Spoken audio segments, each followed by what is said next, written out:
Hello my dear friends and families, welcome back to my channel Ishwari Rajkumar Official.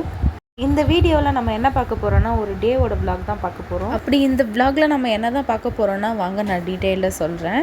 நம்மளோட சேனலில் videos போட்டும் 1 week ஆகிடுச்சுங்க. 1 வீக்காக நான் video போடுறதுக்கும் இந்த வீடியோவுக்கும் நிறைய ரிலேட்டபிள் இருக்குங்க.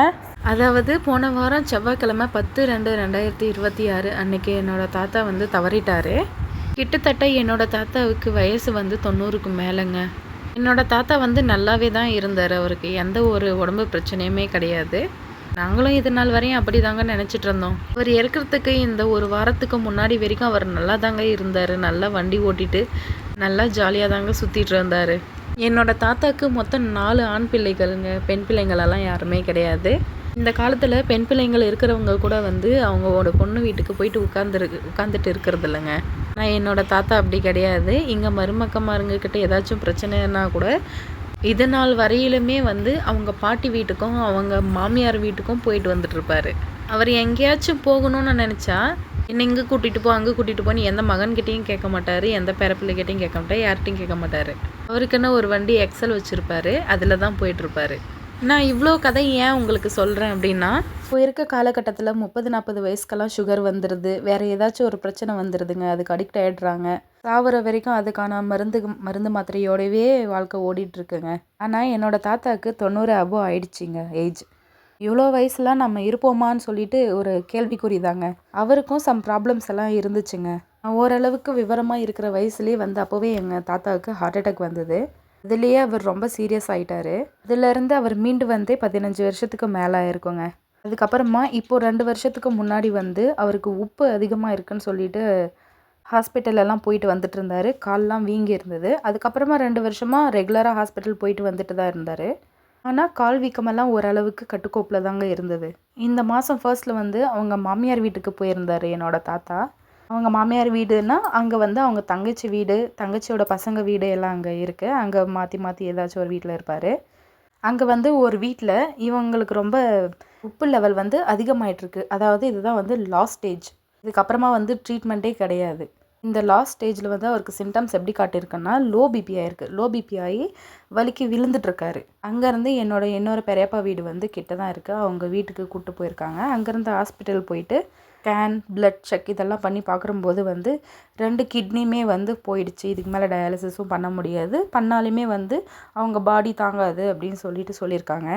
அந்த வலிக்கு மாத்திரை மருந்தும் எதுவுமே அவங்க கொடுக்கலையாம். சிம்டம்ஸ் பாருங்கள். அவர் மயக்கம் போட்டு விழுந்திருக்காரு. விழுந்ததில் கால் கை கூட எதுவும் உடையலைங்க. மயக்கமே விழுந்திருக்காரு.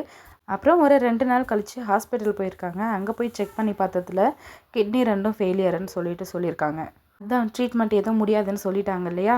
இந்த ஹாஸ்பிட்டலுக்கு கூட அண்ணா கூட தாத்தா மட்டும் போயிருக்காரு. போகும்போது போயிட்டாங்களாம், வரும்போது வர முடிய காணோம். அப்புறம் இங்கேருந்து ஒரு ஆளை வர வச்சு பிடிச்சிட்டு வீட்டுக்கு வந்திருக்காங்க. வீட்டுக்கு வந்து அன்றைக்கி ஃபுல்லாக நல்லா தான் பேசிகிட்டு இருந்திருக்காங்க. மறுநாள் நாங்கள் வந்து இந்த விஷயம் கேள்விப்பட்டு அன்றைக்கி அதாவது சண்டே நாங்கள் வந்து போயிட்டோம். சண்டே ஈவினிங் வந்து நாங்கள் போயிட்டு பார்க்குறம்பொழுது ஞாபகம் வந்து மாறி மாறி வருது. எங்கே இருக்கோம் என்ன ஏதுங்கிறது எதுவுமே தெரியாது. நான் யார் நீ யார் எதுவுமே தெரியாது. மொத்தத்தில் நம்ம எந்த ஊர் என்ன ஏது போயிட்டு வந்திருந்த இடம் இதெல்லாம் வந்து ஓரளவுக்கு அவருக்கு ஞாபகம் இருக்குது. நான் என் தாத்தாவுக்கு அவ்வளோ பிடிக்குங்க. கடைசியாக நான் என்னோடய தாத்தாவை அப்போ தாங்க பார்த்தேன். பார்க்கும்பொழுது நான் எப்போ ஊருக்கு வந்துட்டு போனாலும் தாத்தா போயிட்டு வரேன்னு சொல்லிட்டு தான் போவேன். சரிடான்னு சொல்லிட்டு சொல்லி அனுப்புவார். அன்னைக்கு நான் யார் தாத்தான்னு சொல்லிட்டு கேட்குறேன். யாருன்ட்டு அவருக்கு தெரியல. யாரும் மாற்றி மாற்றி சொல்கிறாரு. ஆனால் தம்பி விளையாடிட்டுருப்பான். அவனை உட்கார வச்சா தூக்குறாரு. அவரால் தூக்க முடியல. ஆனால் அவனுக்கு நார்மலாக தலையாட்டி விளையாடுவார். அதே மாதிரி செஞ்சு மட்டும் காட்டினார். இப்போவே வந்து காலில் ஃபுல்லாக வீங்கிட்டு இருந்தது. இடுப்பு சைட்லேயும் வந்து வீங்கிட்டு இருந்தது. எல்லாம் வண்டியில் சந்திக்கும் வீட்டுக்கும் மாமியார் வீட்டுக்கும் அங்கே இங்கேன்னு சொல்லிட்டு சுற்றிட்டு இருந்தாலும் ஒரு நாள் விழுந்தார், 2 நாள் படுத்தார், 2 நாள் வந்து கொஞ்சம் சுயநினைவு இல்லாமல் இருந்தார், 5ஆவது நாள் இறந்துட்டார். கிட்டத்தட்ட வாரத்துக்குள்ளே வந்து ஸ்லோவாக இறந்துட்டாருங்க. நிறைய பேர் வந்து அந்த வயசில் கீழே விழுவாங்க, கால் உடைச்சிப்பாங்க, ரொம்ப நாள் படுத்த படுக்கையிலே இருப்பாங்க, எப்போ சாவுன்னே தெரியாமல் இருப்பாங்க. அதுக்கு மத்தியில் வந்து இவர் படுத்த உடனே ஒரே ஒரு வாரத்தில் இல்லாமல் ஆயிட்டார். எங்கள் தாத்தா இல்லாதது வந்து எனக்கு ரொம்ப பெரிய ஒரு இழப்பு தாங்க. அன்றைக்கி நான் கடைசியாக போய் பார்த்தேன்னு சொன்னேன் இல்லைங்களா. அன்றைக்கி வந்து 4 டைம் நான் கேட்டேன் தாத்தா போயிட்டு வரேன்னு சொல்லிட்டு. போயிட்டு வாடான்னு 4 டைமும் சொன்னார். 5ஆவது டைமு தாத்தா போய் வரட்டா அப்படின்னு சொல்லிட்டு கேட்குறேன். போய் வாடா அப்படின்னு சொல்லிட்டு ஒரு மாதிரியாக சொன்னாருங்க. அதுதான் என் தாத்தா எனக்கு சொன்ன கடைசி போயிட்டு வாடான்றது. அதை நினச்சி நான் அன்றைக்கி ஃபுல்லாக அழுந்தேங்க. 2 நாள் அழுந்தேன் நான். என் தாத்தாவை அப்பப்போ பசங்களோட விளையாடுற போதெல்லாம் வீடியோ ஃபோட்டோஸ்லாம் எடுத்து வச்சுருக்கேன். அவர் இறந்த அந்த வாரம் ஃபுல்லாக நான் அந்த வீடியோஸ் மட்டும்தாங்க போட்டு பார்த்து அழுதுட்டு இருந்தேன். ஃபோனை ஓப்பன் பண்ணாலே ஃபஸ்ட்டு அந்த கேலரிக்குள்ளே அந்த வீடியோவுக்கு தாங்க போகும். அதை நான் வந்து ஃபேவரட்டிஸில் வச்சுருந்தேன். கை வந்து எனக்கு அங்கே தான் போகும், அதை தான் பார்ப்பேன். இந்த மாதிரி தாங்க ஒரே வாரத்தில் எங்கள் தாத்தா எங்களை விட்டு பிரிஞ்சு போயிட்டார். அப்புறம் என்னோடய தாத்தாவோட இறப்புக்கு வந்த அத்தனை பேருமே வந்து என்ன சொன்னாங்கன்னா, இவரோடது ரொம்ப ரொம்ப ரொம்ப நல்ல சாவுமா அப்படின்னு தான் சொல்லிட்டு இருந்தாங்க எல்லாருமே.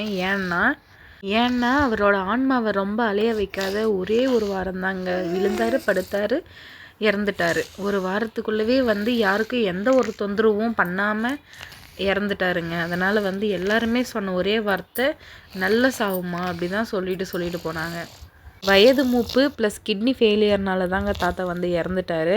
இவ்வளோ நேரம் என்னோடய தாத்தா எப்படி இறந்தாருன்ற கதையை தாங்க நான் சொல்லிகிட்டு இருந்தேன். சரி, இனிமேல் இப்போ என்ன பண்ணிகிட்ருக்கோன்னு சொல்லிடுறேன். நான் முன்னாடியே சொன்னேன் இல்லைங்களா, எங்களோடது வந்து 12 நாள் சாங்கியம் அப்படின்னு சொல்லிட்டு. என்னோடய தாத்தா வந்து செவ்வாய்க்கிழமை காலையில் 6 மணிக்கு உள்ளாரவே அவர் வந்து இறந்துட்டார். ஆனாலும் நாங்கள் அன்றைக்கி எடுக்கலைங்க. என்னோடய சித்தப்பா வந்து வெளியில் வேலை செஞ்சுட்டு இருந்தார். அவர் வர்றதுக்காக வெயிட் பண்ணிகிட்டு இருந்தோம். அப்புறம் அவர் வந்த பின்னாடி மறுநாள் தாங்க தாத்தாவை அடக்கம் பண்ணோம். அவர் அடக்கம் பண்ண அந்த நாள்லேயே வந்து நாங்கள் பாலும் வச்சுட்டோம். 3வது நாள் வந்து வீட்டிலேயே சாமி கும்பிட்டோம். இப்போ காட்டுறேன் இல்லையா, இந்த சொம்பு வந்து தண்ணி வச்சிடுவாங்க. அந்த 3வது நாள் சாமி கும்பிட்ட அன்றைக்கி வச்சது. அது வந்து அப்பப்போ அவங்க வந்து தண்ணி குடிப்பாங்கன்னு சொல்லிட்டு ஒரு ஐதீகம். அதனால் அந்த பாத்திரத்தில் தண்ணி வந்து அங்கேயே தான் இருக்கும். அதாங்க 3வது நாள் சாமி கும்பிட்டு முடிச்சுட்டு 5வது நாள் வந்து நடுவீடு போடுவோம். அந்த 5வது நாள் வந்து சனிக்கிழமை வந்ததுனால அன்றைக்கி போட மாட்டாங்க. அதனால் நாங்கள் ஞாயிற்றுக்கிழமை இன்றைக்கி வந்து நடுவீடு போடுறதுக்கு ரெடி பண்ணிகிட்ருக்காங்க. இந்த 5வது நாளில் வந்து நாங்கள் கறி கலந்துருவோம். ஏன் அப்படி கறி கலக்கிறோன்னா, மற்ற பங்காளிங்கள்லாம் வந்து இந்த நடுவீடு போடுற வரைக்கும் அவங்களும் கவிச்ச கலக்க மாட்டாங்க. அதனால தான் நாங்கள் 5 இல்லைன்னா 7 நாளில் வந்து நடுவீடு போட்டுருவோம். இந்த வீடியோவில் நான் காட்டிகிட்டு இருக்க எல்லா விஷயமே வந்து அந்த 6வது நாள் நடுவீடு போடுற அன்றைக்கி தாங்க. அப்புறம் அன்றைக்கி சமையல் ப்ரிப்பேர் பண்ணதெல்லாம் அம்மா, அண்ணா அண்ட் அப்பா, இவங்க 3 பேர் தான் அன்றைக்கான வேலைகளெல்லாம் ஃபுல்லாக பார்த்துக்கிட்டாங்க. இப்படி தான் நாங்கள் நடுவீடு போட்டு முடித்தோம். தேங்க்யூ ஃபார் வாட்சிங்.